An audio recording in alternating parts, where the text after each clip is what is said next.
Linda, I love you. I'm very hardworking. Please marry me. Hardworking? You? The same person that rides bicycle to work every morning. Back when you can afford me.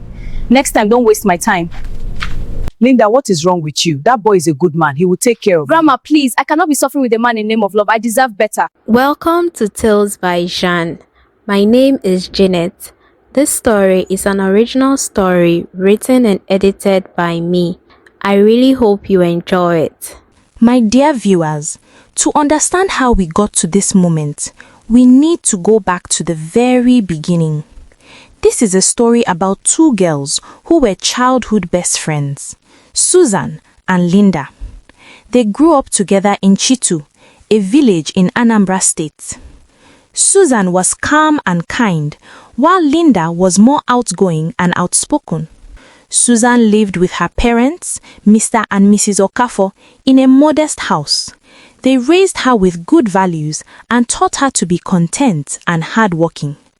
Linda, on the other hand, lived with her grandmother, Mama Rose, as she was an orphan.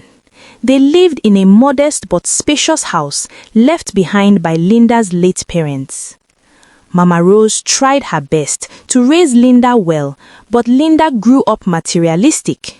She was always chasing after expensive clothes, shoes, and jewelry that her grandmother could not afford.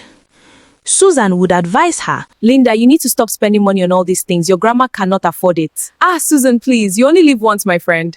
But Linda would laugh it off and say that as young women, they needed to dress well and enjoy life since you only live once. Despite their different personalities, the two girls remained best friends, and the villagers always wondered how they got along so well. By the time Susan and Linda were 23 years old, they had both grown into beautiful young women. Linda in particular was known as the most beautiful girl in Tutu. Suitors began coming to ask for their hands in marriage. However, Linda was blinded by her love for wealth. She looked down on every man who came to propose and disgraced them openly. She said they were below her class and could not afford to take care of her. Mama Rose would beg her to stop setting her standards so high, but Linda never listened. Meanwhile, Susan took a liking to Peter, a hard-working farmer in the village who was known for his good character and farming skills. The two fell in love and soon got engaged. When Linda heard the news, she laughed at Susan and mocked her for choosing a poor farmer. She advised her to call off the wedding, but Susan told her that she loved Peter and believed that if they worked hard together, they could build a good life. She also advised Linda to stop chasing after wealth and consider the honest men who were proposing to her. Linda laughed her off and said none of the men in Tutu village deserved her. She was waiting for her wealthy Mr. Right to come and sweep her off her feet. And soon, that man arrived. James drove into Tutu one afternoon in a sleek black Mercedes that most villagers had never seen before.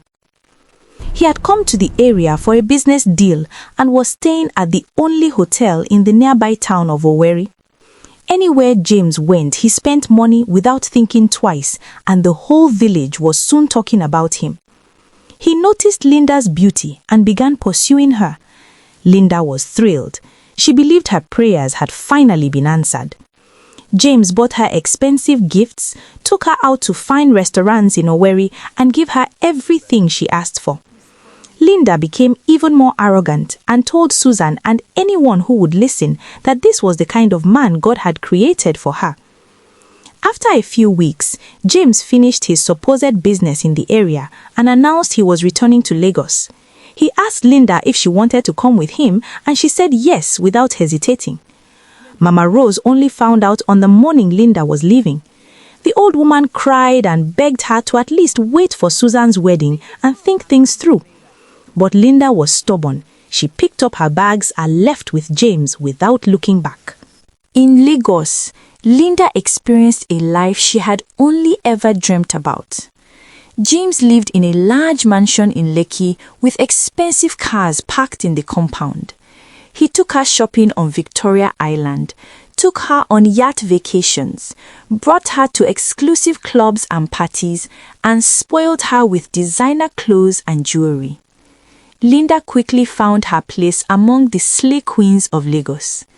She opened social media accounts and began posting videos and pictures of her lifestyle. Her expensive outfits, her vacations, her gifts from James. She gained thousands of followers and was living what she believed was her best life. She forgot completely about Tutu, about Mama Rose, and about Susan. Back in the village, Mama Rose's health began to decline. The worry about Linda's reckless lifestyle was eating her up, and she blamed herself for not raising her better. Susan, who had by then married Peter, visited Mama Rose regularly. She cooked for her, sat with her, and kept her company.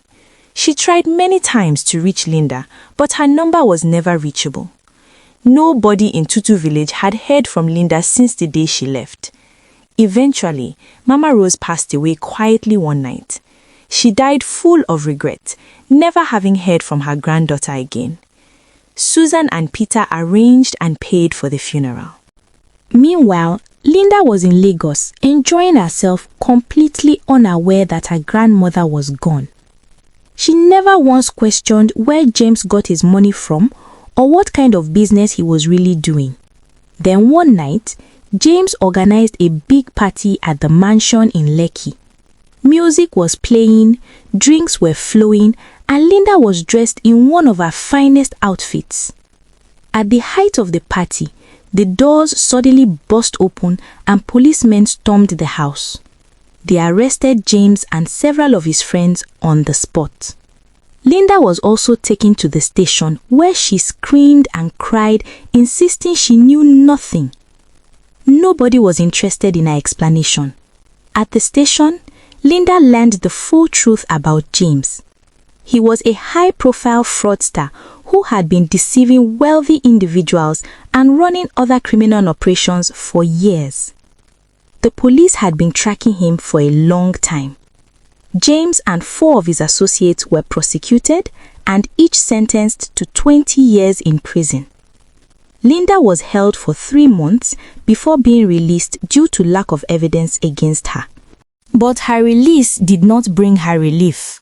The story of the arrest had already gone viral on social media.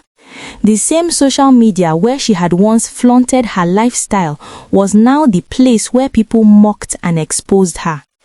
People dug up her old posts and commented about how she had been showing off stolen money.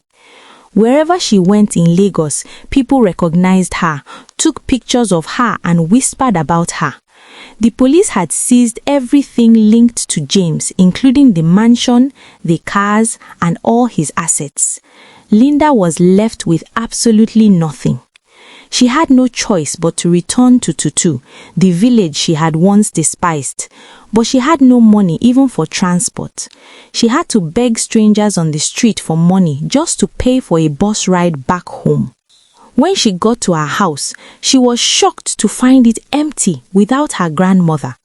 Linda found out her grandmother passed away a year after she left the village. The villagers avoided Linda because they believed she was heartless and had abandoned her grandmother to chase after a man in the city.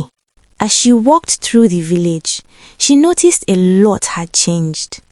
She passed by the compounds of some of the men she had once disgraced when they came to propose to her.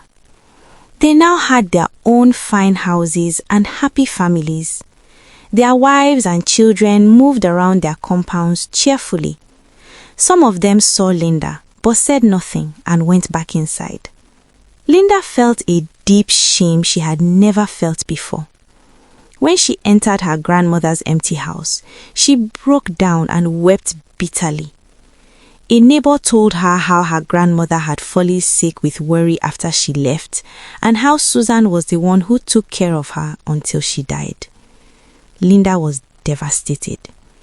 She went to her grandmother's grave at the edge of the village. She collapsed there and cried until she had no more tears left. She begged for forgiveness from the woman who had loved her and given her everything she had. the woman she had abandoned without looking back. But it was too late. Mama Rose was gone. The next morning, Linda went looking for Susan. Someone directed her to Susan and Peter's compound on the other side of the village.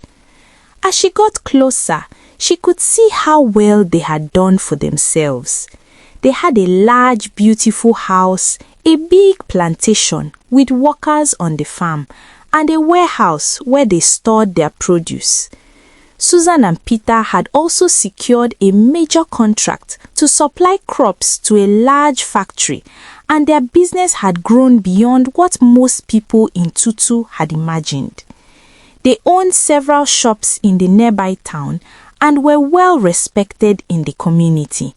Susan herself was glowing. She had a beautiful 3-year-old daughter, and Peter treated her with love and respect. When Susan came out and saw Linda standing at her gate, she was quiet for a moment. Linda looked nothing like the proud and glamorous girl who had left years ago. She was thin, her clothes were worn, and the arrogance was completely gone from her face. Susan opened the gate and let her in. They sat together inside the house and talked. Linda broke down crying and apologized for everything, for mocking Susan's choices, for abandoning Mama Rose, for never calling, and for never coming back. Susan listened to everything quietly. She felt sad seeing the state Linda was in. Susan spoke to Peter, and they both agreed to help. She offered Linda a job in one of their shops in town where they sold their farm produce. It was simple, honest work, but it was a way for Linda to survive and get back on her feet.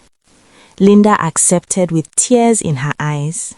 She was grateful for the kindness of the same friend she had once looked down on. Linda spent the rest of her life in Tutu. Every day she went to work in Susan's shop, and every evening she returned to her grandmother's empty house. The wealth she had chased after had brought her nothing but shame, loneliness, and regret. While the simple life she had once laughed at had given Susan a loving husband, a beautiful daughter, a successful business, and the respect of everyone around her. Linda had been given every chance to choose right, and she had chosen wrong every single time. That was something she would have to live with for the rest of her life.